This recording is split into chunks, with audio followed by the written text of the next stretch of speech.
নমস্কার বন্ধুরা, আপনি যে মানুষটাকে সামনে দেখতে পাচ্ছেন এনার শুভ নাম হলো, দাদা আপনার নামটা বলুন। লালটু দাস। দাদার নাম হচ্ছে লালটু দাস।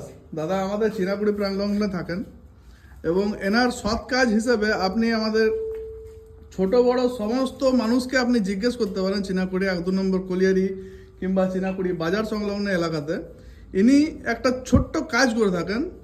রোজ সকাল 6টার সময় ঘুম থেকে উঠে এবং রাত্রিবেলায় ঘুমোতে যাওয়া অবধি একটাই কাজ হচ্ছে এনার এই অবলা প্রাণীগুলোকে সেবা করা।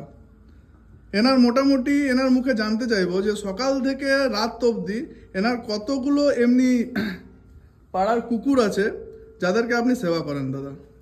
মোটামুটি বাজার থেকে চিনাকুড়ি মেস পর্যন্ত 40-42টা কুকুর আছে।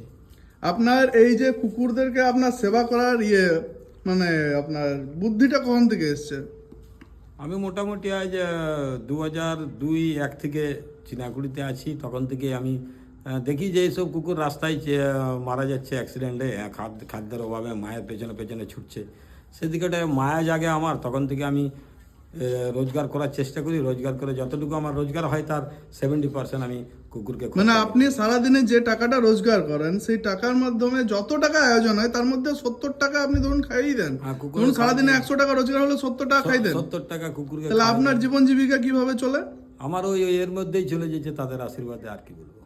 ভেবে দেখুন বন্ধুরা, একটা অবলা প্রাণীদেরকে কিভাবে ইনি নিঃস্বার্থে বাঁচিয়ে চলেছে। এই যে দেখুন ছোট ছোট বাচ্চাগুলো, এখনই লালটুদা খাবার খাওয়ালো ডগিগুলোকে, জাস্ট এখনই খাবার খাওয়ালো। এই যে দেখতে পাচ্ছেন, আমরা এখন চিনাকুড়ি রামঘাট সংলগ্নে দাঁড়িয়ে আছি।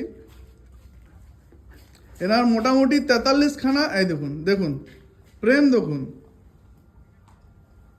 ইনি যেখানে যে এলাকার দিকে হেঁটে চলে যাবেন সেই এলাকার যত পাড়ার যত কুকুররা আছে সব দাদার গন্ধ শুনে পরে দাদার পেছু পেছু পড়ে যায়। আমরা দেখেছি রাস্তাতে সদা চলাচল ইয়েতে। দাদা খুবই ভালো কাজ করছেন, দাদাকে আমরা সমর্থনা জানাচ্ছি এবং আগামী দিনে আরও এগিয়ে যাওয়ার জন্য সকল বন্ধুদের কাছে চাইছি যাতে দাদাকে যখনই দেখতে পাবেন দাদাকে একটু পারা করবেন, সাপোর্ট করবেন, যাতে ইনি এমনি পশু ভক্ত যাতে চালিয়ে যেতে পারেন। ধন্যবাদ দাদা।